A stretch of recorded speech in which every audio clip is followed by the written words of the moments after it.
Do you want to write a mystery novel that grabs people's attention and keeps them guessing? We have 3 writing tips for you to help you write mystery novels. These are based on the best-selling book, The Inheritance Games by Jennifer Lynn Barnes. Now, these little tips, they might sound simple, but they slip right into this novel just like a hidden passageway. Writing tip number 1 is make your setting a puzzle. Now, the house in the Inheritance Games is one giant puzzle. It's massive, right? It's a huge house, and it's filled with hidden rooms, and hidden secret passageways and secret little cubbies. It's incredible. Think of it like a giant life-size Rubik's Cube. I mean, that takes you right back to when you were a kid and you liked to see all the passageways and hidden things and use your imagination. It draws you right in. Most mysteries, they glue the clues onto the backdrop. But Barnes actually takes the backdrop and folds it like origami with staircases that diminish and hide and hallways that shrink. And there's even a dollhouse in the attic, which actually opens up, and it has this passageway that's big enough for a golf cart to drive through. Wow, that's pretty cool. Folded up like origami. Where did you come up with that one? Somebody's going to take that as a writing tip. Now, for authors, if you're writing a mystery, I want you to try this. Grab a piece of graph paper and just kind of write a little blueprint. And then once you have that down, look at each room that you have and ask that room, what mysteries would you hold if you could? And by doing this, you're going to be able to get more inspiration, hide more clues, develop things a little bit deeper. And this will take your reader from just imagining that room to searching it with a flashlight as if there was some buried treasure in there.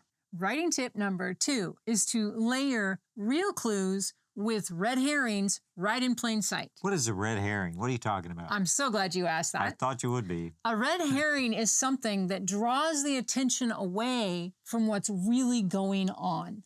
It's something that diverts attention where it doesn't need to be. So it's like the opposite of a real clue. Exactly. Barnes plants 2 kinds of breadcrumbs. There's the first kind that are tasty and chewy, and they actually move the plot forward.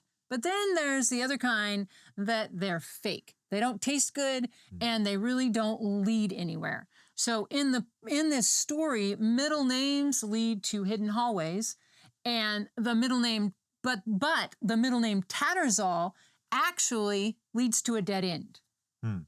That's crazy. So what you're saying is that everything should have equal lighting. Yes. Right? So the things which are really true clues and the things which are just kind of deceptive, they get about the same attention, so you don't know which is which.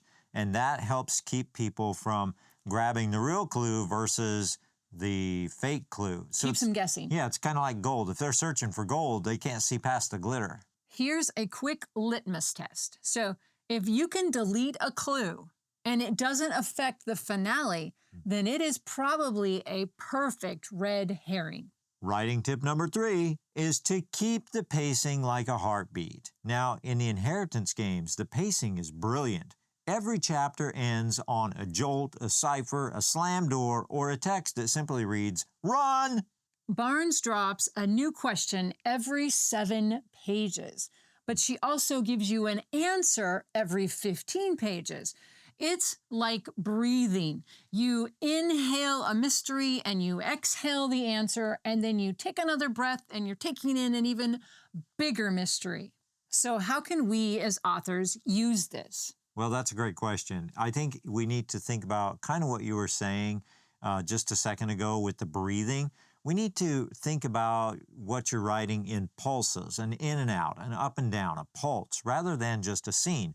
And if you do that, then you can ask questions like, what does the reader need to know before they fall asleep? That would be one pulse. The second would be, as they come back, then give them a bigger mystery so that it keeps them awake. They can't go to sleep. And that back and forth, that pulsing is a really good way to think about the pacing of what you're doing, and you're trading a little payoff for a bigger mystery.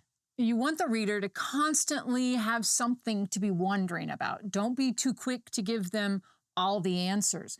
Because one of the reasons people love reading mysteries is the thrill of the discovery. So if you're a writer writing a mystery, then you need to turn everything into like a giant Rubik's Cube where it's different, it varies, it moves, it wears red herrings, so to speak. So you're always just kind of taking people down a path. They don't know where they're going or what's real. And keep your pacing more like a heartbeat or a pulse. So it's always a give and take with a bigger take. So you're giving them something greater to think about. That's a little bit different than how we normally approach it, but it increases the mystery. It does. And we would love to hear from you. What mystery novel have you read that taught you about the craft of crafting a mystery? Let us know in the comments, and thanks for watching.